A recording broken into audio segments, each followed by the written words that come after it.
నేను ఈ మధ్యకాలంలో ఒక వీడియో చూసాను. ఆ వీడియోలో ఒక వ్యక్తి ఈ విధంగా అడుగుతాడు, నిజమైన దేవుడు యేసుక్రీస్తు అయితే మరి మానవులందరినీ ఒకేలాగా సృష్టించవచ్చు కదా, కొంతమంది క్రైస్తవులు గాను, కొంతమంది హిందువులు గాను, కొంతమంది ముస్లింలు గాను సృష్టించడం ఎందుకు అని వ్యక్తి అడుగుతాడు.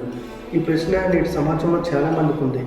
దేవుడు మానవులందరినీ కూడా ఒకేలాగా సృష్టించాడు, కానీ మానవునికి స్వేచ్ఛనిచ్చాడు. ఈ విధంగా జీవించు అని, దేవుడికి మహిమకరంగా ఉండు అని దేవుడు ఇచ్చిన స్వేచ్ఛని మానవుడు ఇష్టానుసారంగా పాపం చేయడానికి వాడుకొని దేవుడికి దూరం అయిపోయాడు. అయినా మానవుడిని దేవుడు విడిచిపెట్టాడా? విడిచిపెట్టలే. ఆయన సువార్తను తెలియజేస్తూ, ఇదిగో పరలోకం, ఇదిగో మరణించిన తర్వాత మరో జీవితం ఉంది, నేనే నిజమైన దేవుడిని అని ఆ వ్యక్తి సువార్త తెలియజేస్తున్నాడు.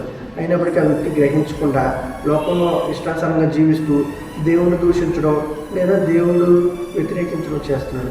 మనం ఎప్పుడైనా కూడా బైబిల్ స్పష్టంగా చదివితే దేవుడు ఎవరో, నిజమైన దేవుడు ఎవరో అనే గ్రహింపు తెలుస్తుంది. మానవుని దేవుడు ఏ విధంగా చేశాడు, మానవుడు చేసిన తప్పిదం ఏంటో కూడా తెలుస్తుంది. ఒకసారి ఆలోచించు.